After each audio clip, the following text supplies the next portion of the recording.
humingi pa tayo ng karagdagang update sa sitwasyon sa Senado. Mula ito kay Clazel Pardilla Live.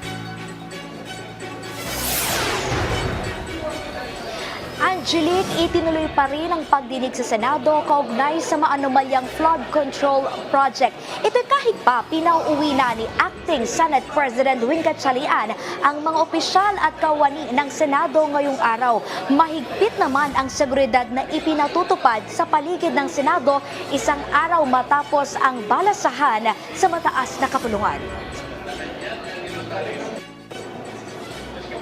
Higit 1,000 pulis ang nakahilera sa labas ng Senado. Nakahanay din ang mga nagpoprotesta ng minority bloc sa harap ito ng nagpapatuloy na tensyon sa mataas na kapulungan matapos maluklok bilang Acting Senate President si Senator Win Gatchalian, bagay na mariing tinututulan ni Senate President Alan Peter Cayetano.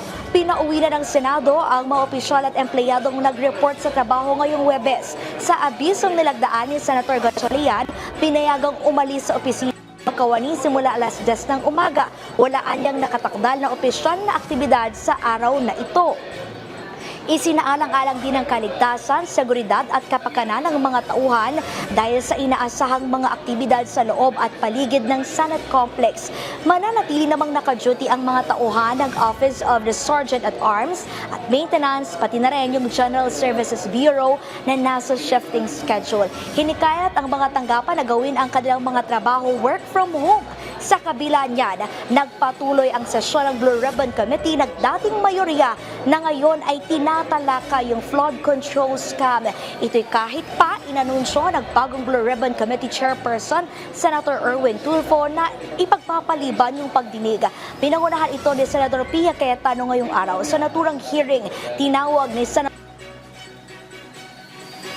pagtahimik umano sa isyu ng flood control scam, bagay na kinondena ng Senate media at tinawag na irresponsable.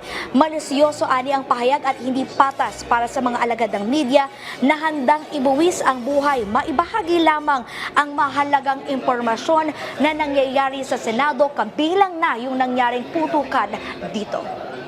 Yan muna ang pinakahuling balita mula rito sa Senado. Balik dyan sa studio, Angelique. Alright, maraming salamat sa iyo, Clazel Pardilla.